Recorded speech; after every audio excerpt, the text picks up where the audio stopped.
What happens when the only human at Galactic Military Academy discovers her hidden genetic advantage? Lucy Frost kept her eyes down as she walked through the metal hallway of Galactic Military Academy. The blue lights above her flickered, casting strange shadows on the polished floor. Her heart beat faster with each step. Look who it is. The human mistake. The voice came from behind her. Lucy didn't turn around. She knew that voice. Zaken, the top Centaurian student, had made her life hell since day one. "I'm talking to you, Dirtblood." His heavy footsteps grew closer. Lucy walked faster. The combat simulation room was just ahead. If she could get there before him, maybe the instructor would arrive, and something hard hit her back. Lucy stumbled forward, catching herself against the wall. Her tablet clattered to the floor. "Oops," Zaken laughed, his four eyes blinking in sequence. "Humans are so clumsy." Two other cadets behind him snickered. Both were Proxima natives with scaled skin that shimmered under the lights. Lucy grabbed her tablet and stood up straight. "We have simulation in 3 minutes. Just leave me alone."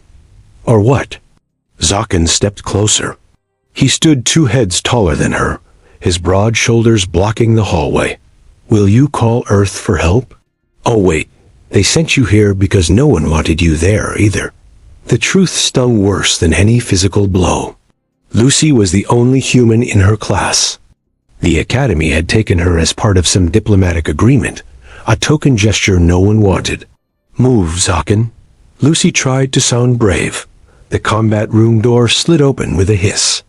Inside, other cadets were already connecting to their neural interfaces. "Cadets, stations now!" Instructor Vex barked from inside. Zaken leaned close to Lucy's ear. "See you in the simulation, Dirtblood." Lucy hurried to her station. The neural interface hung from the ceiling, a silver helmet with dozens of thin wires. She put it on and felt the cold metal touch her temples. The room disappeared. Lucy now stood in a virtual battlefield. Smoke filled the air. Distant explosions shook the ground. This was today's scenario. Planetary defense against unknown invaders. "Begin sequence." Instructor Vex's voice boomed from nowhere. Lucy checked her virtual weapon. Something felt wrong. The interface seemed to buzz against her skin, like static electricity. She spotted Zaken across the field. He smiled at her and tapped his wrist device. Sudden pain shot through Lucy's head. The neural connection was too strong, too deep. This wasn't normal. The simulation flickered around her. "Help," she tried to call out, but her voice wouldn't work. The pain grew worse. Lucy fell to her knees in the virtual dirt. This wasn't part of the training. Something was very wrong. Through blurry vision, she saw Zaken watching her, still smiling. Then something strange happened. Instead of blacking out, Lucy felt a new sensation. The pain changed to warmth that spread through her body. The simulation around her became sharper, clearer than ever before. She could feel the system, not just see it, feel it. Like it was part of her. Lucy gasped as data flooded her mind. She could see the program's code, its structure. Somehow, she understood it all. An alarm blared in the real world. The simulation shut down instantly. Lucy ripped off her helmet. Blood trickled from her nose. Everyone stared at her. "Medical team to simulation room," Instructor Vex called, looking concerned. Zaken wasn't smiling anymore. He looked confused, maybe even afraid. Lucy wiped the blood away with her sleeve. Something had changed inside her. Something that shouldn't be possible. And deep down, she knew this was just the beginning. 3 days after the incident, Lucy sat alone in her small quarters.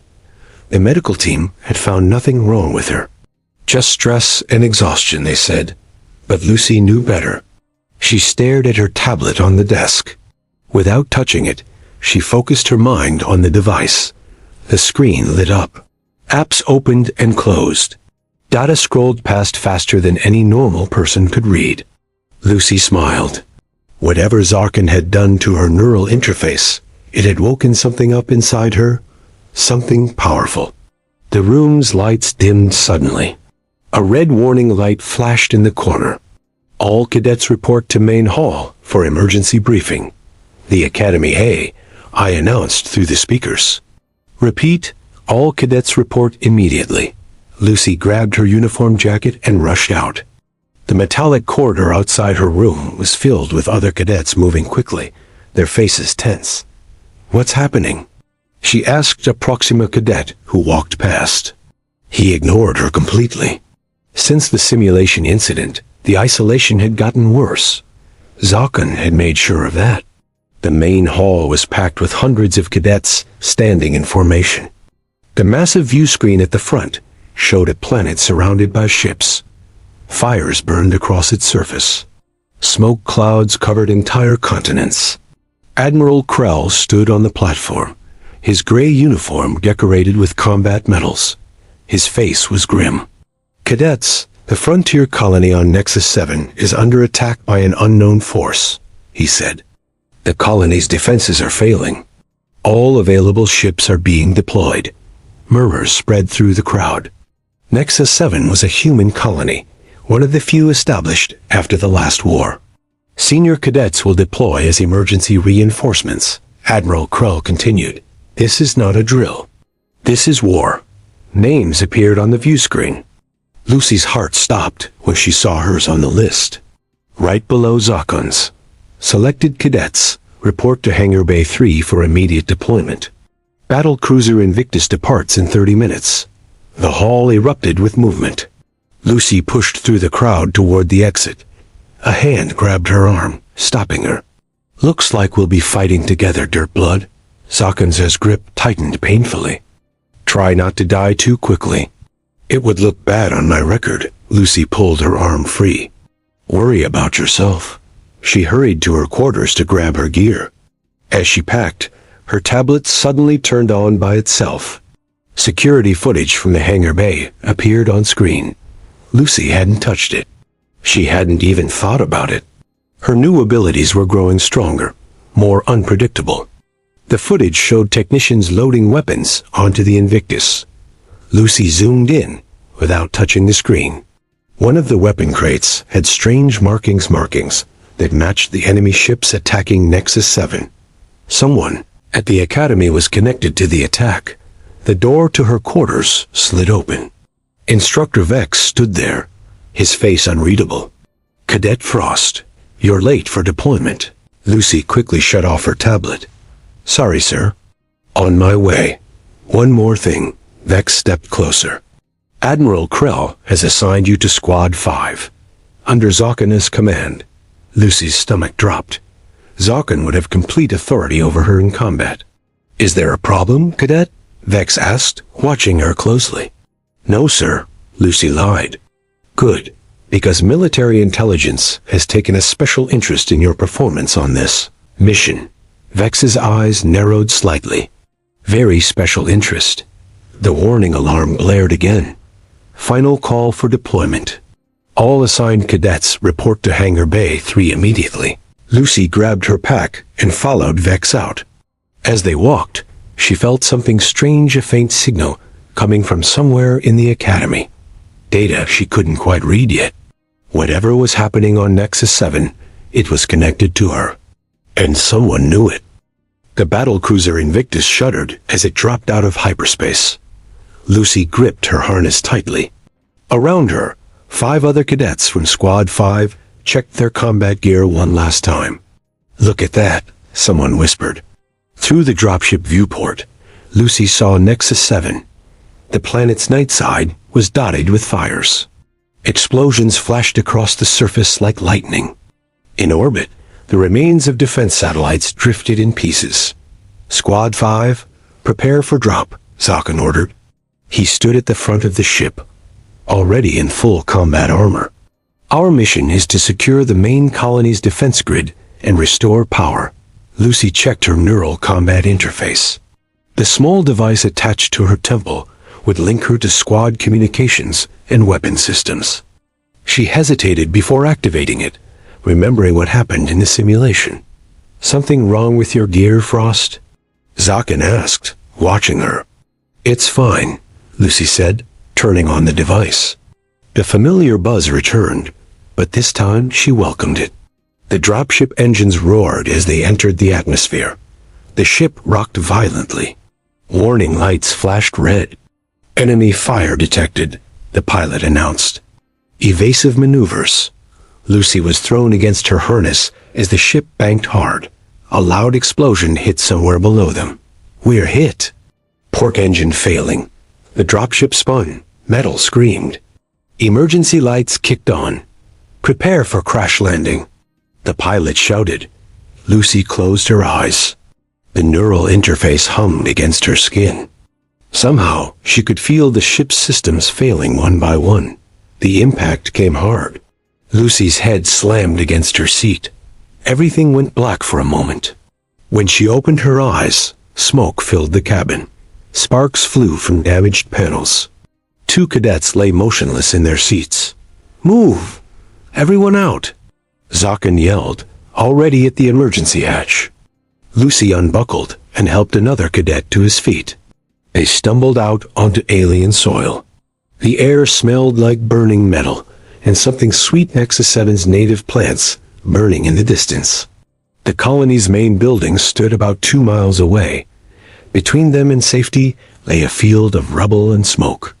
The sky above glowed orange from fires and weapons discharge. Communications are jammed, Zaken announced, checking his wrist device. We need to reach the colony on foot. Lucy tried her own communicator. Nothing but static. But through her neural interface, she sensed something else, faint signals moving in patterns around them. We're being tracked, she said. Zaken glared at her. How would you know that? Before she could answer, a high-pitched whine filled the air. Everyone dropped to the ground as energy blasts tore through the space above them. Enemy drones, someone shouted. Lucy peered over a rock. Small flying machines circled overhead, their weapons charging for another volley. We need to split up, Zaken ordered. Teams of 2. Head for the colony from different directions. He pointed at the squad members, assigning pairs. Frost, you're with me. Lucy's stomach tightened. Being alone with Zaken was the last thing she wanted. They moved quickly through the rubble as the others headed in different directions. The drones followed the larger groups, giving them temporary cover. After 10 minutes of running, Zaken stopped behind a crashed supply vehicle. Give me your backup power cell, he demanded, holding out his hand.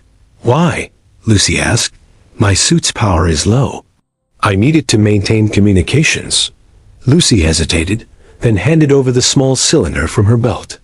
Zaken took it and immediately attached it to his armor. Good. Now give me your weapon. What? No way. Zaken's face hardened. That's an order, cadet. Something's not right here, Lucy said, backing away. Zaken lunged forward, grabbing her rifle. They struggled briefly before he shoved her hard. Lucy fell backward into a shallow ditch. Your equipment is malfunctioning, Cadet Frost, Zaken said coldly, pointing both weapons at her. I'll have to leave you behind. For the safety of the mission. Lucy stared up at him in shock. You're leaving me here to die, Zaken smiled. Humans are the weak species. Everyone knows that. He fired once at her neural interface. The shot missed her head by inches, but destroyed the device. Then he turned and ran toward the colony. Lucy lay in the ditch, alone and nearly weaponless on a burning planet. Above her, enemy drones began to circle, their sensors locking onto her position. The drones closed in, weapons charging with a high-pitched whine. Lucy pressed herself flat against the ditch. Her broken neural interface sparked beside her. She had no weapon, no communications, and no backup. She was going to die here. The first drone fired. The blast hit just inches from her head, showering her with dirt and rock fragments. Lucy rolled to the side as a second shot hit where she had just been. Something strange happened then. As her panic peaked, Lucy felt a warm sensation spread from her chest to her head. The world seemed to slow down around her. She could feel the drones. not just see them, feel them. Their signals, their programming, their targeting systems. Without thinking, Lucy reached out with her mind. She grabbed hold of the nearest drone's control system and squeezed. The drone froze in mid-air, then dropped to the ground with a crash. The other drones paused, as if confused. Lucy didn't wait. She mentally reached for them too, finding their systems and shutting them down one by one. They fell from the sky like dead insects. Lucy stood up slowly, breathing hard. Her nose was bleeding again, but she barely noticed. She walked to the nearest drone and picked it up. Its weapons were still intact. She ripped off the gun mount and checked its power cell. Still functional. Now she had a weapon. In the distance, explosions lit up the night sky over the colony. Lucy started running toward it. Not away from danger, but straight toward it. As she ran, she felt her awareness expand. She could sense the enemy communication networks, the patterns of their movements, and something else, a familiar signal coming from the colony's center. After 20 minutes of careful movement through the battlefield, Lucy reached the colony's outer buildings. Bodies lay in the streets, colonists, caught in the initial attack. The sight made her stomach turn, but she kept moving. A group of enemy soldiers appeared around a corner. They wore black armor with no markings. Lucy ducked behind a damaged vehicle. The soldiers moved in formation, checking buildings as they went. Lucy closed her eyes and reached out with her mind. Their helmet communications were encrypted, but to her new senses, the encryption fell away like tissue paper. Main control center secured, one soldier reported. The human defense grid is offline. Any sign of the Academy cadets? Another voice asked. One group captured. Still searching for others. Lucy's heart raced. Her squad mates had been captured. And Zaken? Was he captured too? Or was he part of this? She needed to reach the control center. If she could access the colony's defense grid, she might be able to turn this fight around. Lucy waited until the soldiers passed, then moved quickly through side streets toward the colony center. She avoided 3 more patrols by sensing them before they saw her. The main control building stood in the center of the colony, a tall structure with communication arrays on top. Enemy ships hovered nearby, their engines glowing blue in the night. Lucy found a service entrance at the back. 2 guards stood watch. She raised her makeshift weapon, then paused. There was a better way. She focused on their helmet systems. With a mental push, she triggered the emergency oxygen purge. Both guards grabbed at their helmets as the air hissed out. They collapsed seconds later, unconscious but alive. Lucy took one guard's access card and slipped inside. The corridor was dark, emergency lights casting red shadows on the walls. She followed the main cable lines toward the central control room. Voices echoed ahead. Lucy pressed herself against the wall and peered around the corner. The control room was filled with enemy soldiers. In the center stood a tall figure giving orders, not wearing a soldier's armor, but an academy instructor's uniform. Instructor Vex. He turned slightly, and Lucy had to stifle a gasp. Standing next to him, looking completely at ease, was Zaken. The Academy will never know what really happened here, Vex was saying. Once we have the girl, we can proceed with the next phase. Lucy's blood went cold. They were looking for her. This whole attack, it was all about her. A soldier rushed in. Sir? Defense grid is showing signs of reactivation. Vex spun around. Impossible. The systems are completely offline. Not anymore, Zaken said, looking at a screen. His 4 eyes widened. It's her. It has to be. Lucy backed away from the door. She needed to reach the main defense terminal. Now, Lucy ran through the dark corridors, following the power lines embedded in the walls. Her head pounded with each step. Blood dripped from her nose onto her uniform. She wiped it away and kept moving. Alarms blared throughout the building. Red emergency lights flashed. Footsteps echoed behind her as soldiers searched room by room. Find her, Vex's voice boomed over the intercom. She must be captured alive. Lucy reached a sealed door marked, Defense Grid Control, Authorized Personnel Only. She placed her hand on the security panel. Instead of using the stolen access card, she closed her eyes and reached into the system with her mind. The door slid open. Inside, massive computer banks lined the walls. In the center stood a neural interface chair, much larger and more complex than the ones at the academy. Lucy locked the door behind her and ran to the chair. She sat down and placed her hands on the control pads. The neural interface lowered from the ceiling and connected to her temples. Pain shot through her body. This system was much more powerful than anything she had used before.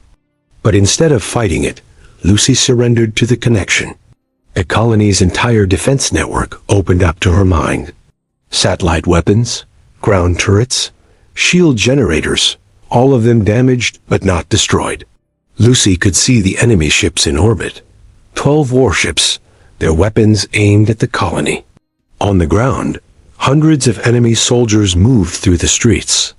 She activated the defense grid. Outside, dormant turrets powered up with a mechanical whine. Shield generators hummed back to life, creating a blue dome over the colony center. In orbit, the remaining defense satellites turned toward the enemy ships. The door to the control room exploded inward. Vex stood there, weapon raised. Zaken and 4 soldiers flanked him. "Step away from the interface, Frost," Vex ordered. Lucy didn't move. Through the neural link, she fired the first satellite weapon. One enemy ship erupted in flames. "You don't understand what you are," Vex said, stepping closer. "What we made you to be." "I know enough," Lucy replied. Her voice sounded strange, almost echoing. "You attacked a human colony. You killed innocent people. Necessary sacrifices to activate you fully," Vex said. "Your genetic modifications needed the right trigger." Lucy fired another satellite. A second enemy ship exploded. Vex raised his weapon. "Enough!" Zaken suddenly grabbed Vex's arm. "Wait! Look at her eyes." Lucy's eyes had changed. They glowed with blue light, the same color as the colony's defense systems. "The integration is complete," Zaken whispered. "Just like the old record said?" Lucy turned her attention to the soldiers in the room. With a thought, she disabled their weapons. The guns sparked and went dead in their hands. "You were right about one thing, Zaken," Lucy said. "Humans were the weak species. That's why they changed themselves." She stood up from the chair, but remained connected to the system. The neural cables stretched, but didn't break. "The Academy will be here soon," Vex said, backing away. "You can't escape what you are." "I don't want to escape it," Lucy replied. "I want to understand it." With a mental command, she activated the colony's communication array. A message burst outward to all Academy ships in range. "Colony under attack by traitors. Instructor Vex leading enemy forces. Send help immediately." Vex lunged at her with a hidden blade. Lucy raised her hand. The metal floor panels ripped upward, wrapping around Vex like metal snakes. He screamed as they tightened. "You wanted to see what I could do," Lucy said. "Now you will." Outside, all enemy ground forces suddenly dropped their weapons. Their armor systems shut down, locking them in place.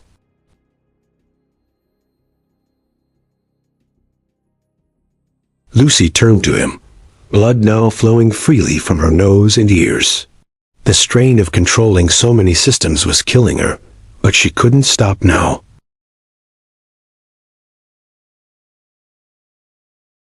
In orbit, the remaining enemy ships began to explode one by one.